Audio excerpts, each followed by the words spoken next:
गुजरात कांग्रेस के पूर्व अध्यक्ष रहे, विधायक रहे, सीएलपी रहे और विधायक थे जो पोरबंदर से अर्जुन मोढवाडिया लोकसभा चुनाव से पहले विधायकी छोड़ी और भाजपा में शामिल हुए और फिर से एक बार विधायक बने हैं और 1 लाख की लीड से पोरबंदर सीट से जीते हैं। ऐतिहासिक जीत थी, उनसे सीधा बात करते हैं। अर्जुन भाई, जिस तरह से आपने जीत की 1 लाख की लीड के साथ, ऐतिहासिक जीत पोरबंदर बैठक से, आज विधायक पद का शपथ भी ले लिया, क्या अब प्राथमिकता रहेगी? देखो, पोरबंदर में ऐतिहासिक लीड दी है, वो बात सही है और 1,17,000 वोटों से मैं जीता हूँ। 90-10 का रेशियो था भाजपा और कांग्रेस के बीच में वोटों का।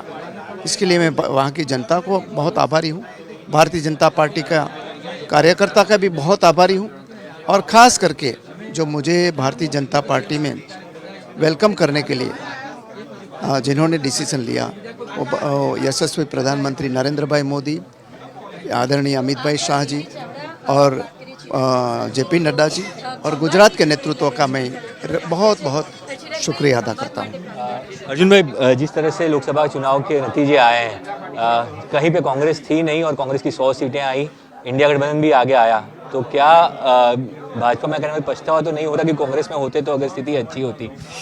नहीं, मुझे कोई पछतावा नहीं होता। मैं कोई लेने के लिए यहाँ नहीं आया हूँ, लेकिन मैं बताता हूँ कि जिस तरीके से आज कांग्रेस चल रही है, ठीक है, कहीं छोटी मोटी क्या रीज़न होगा मुझे मालूम नहीं है, लेकिन जहाँ बुजुर्गों का सम्मान ना हो, जहाँ जनता का सम्मान ना हो, जहाँ सिर्फ 1-2 चुने हुए नेता का ही गिने चुने नेताओं का ही सम्मान हो, ऐसी पार्टी लंबे अरसे तक चलती नहीं।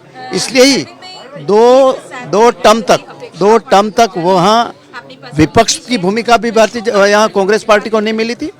इस दफा अच्छी बात है उनके लिए कि विपक्ष की भूमिका को मिली हुई है और वो मुबारक हो उनको।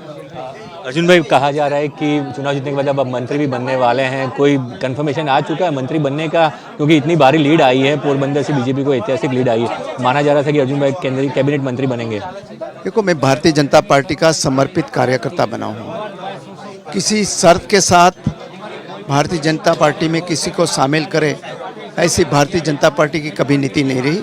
और गुजरात में तो 182 में से 156 सीट मिली है और हमारे साथ अभी 161 सीट हो गई है, इसलिए कोई शर्त की गुंजाइश ही नहीं है। और मेरा भी स्वभाव ऐसा है कि मैं समर्पण भाव से यहाँ कहीं भी काम करता हूँ तो समर्पण भाव से काम करता हूँ, कोई शर्तों के आधार पर काम नहीं करता हूँ। पहली प्राथमिकता क्या रहेगी मस्त विस्तार के विकास के लिए? अब आप जब भाजपा में आ चुके हैं, कोई एजेंडा सेट किया है पोरबंदर को?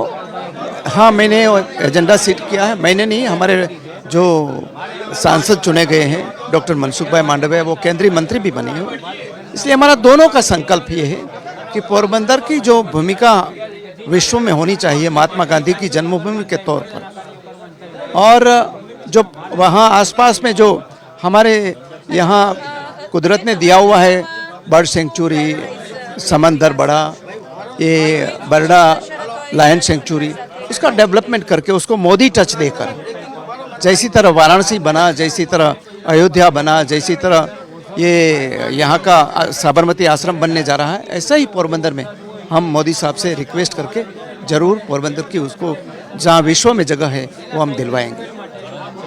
ये थे अर्जुन मोढवाडिया, जिन्होंने साफ तौर पे कहा कि पोरबंदर का विकास हो और पोरबंदर अयोध्या और वाराणसी की तरह डेवलप हो, वो उद्देश्य के साथ वो भाजपा में जुड़े हैं और मंत्री पद मिले या ना मिले, वो भाजपा में कार्यकर्ता की तरह काम करते रहेंगे। कैमरामैन जमीन व्यास के साथ ब्रिजेश दोषी, आज तक।